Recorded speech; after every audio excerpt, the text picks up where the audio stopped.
আর এই টনটন কুমার দাস, এই টনটন কুমার দাসকে যে পরিমাণ সুযোগ দেওয়া হয়েছে, এই পরিমাণ সুযোগ যদি কলিমুদ্দিন কাকাকে দেওয়া হতো, তাহলে কলিমুদ্দিন কাকা বিসিএস ক্যাডার হয়ে বের হয়ে দেখাতো।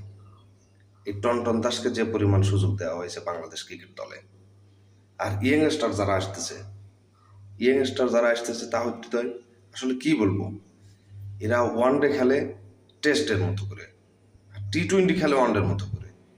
এগুলো দিয়ে কিভাবে একটা দল ভালো কিছু করবে বলেন?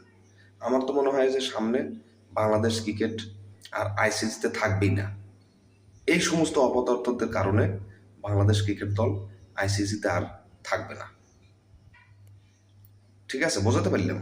আর ওইদিকে সাকিব আল হাসানকে নিয়ে সমালোচনা করো, তোমরা তার খেলাধুলা দেখো, তার ব্যক্তিগত দেখে তোমার লাভ আছে মিয়া?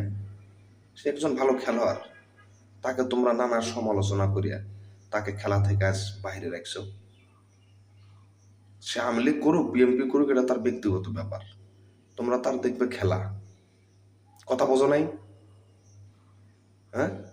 আর তুমি বেটা তামিম ইকবাল ক্যাপ্টেন থাকার সময় ভাব বানাও মিয়া। ক্যাপ্টেন থাকার সময় বিশ্বকাপের আগে তুমি তাকে নিয়ে আউল ফাউল কথা বলো সংবাদ মাধ্যমে এসে। দলটাই তো বোমা মেরে দিয়ে গেছো, দলটাই নষ্ট করে দিয়ে গেছো বেটা। এই শালাগো কারণে আজ বাংলাদেশ ক্রিকেট দলের এই অবস্থা। যে ক্রিকেটকে ভালোবাসি, ছোটবেলা থেকে ভালোবাসি, আজ এই দলটাকে তোরা নষ্ট করে দিছস।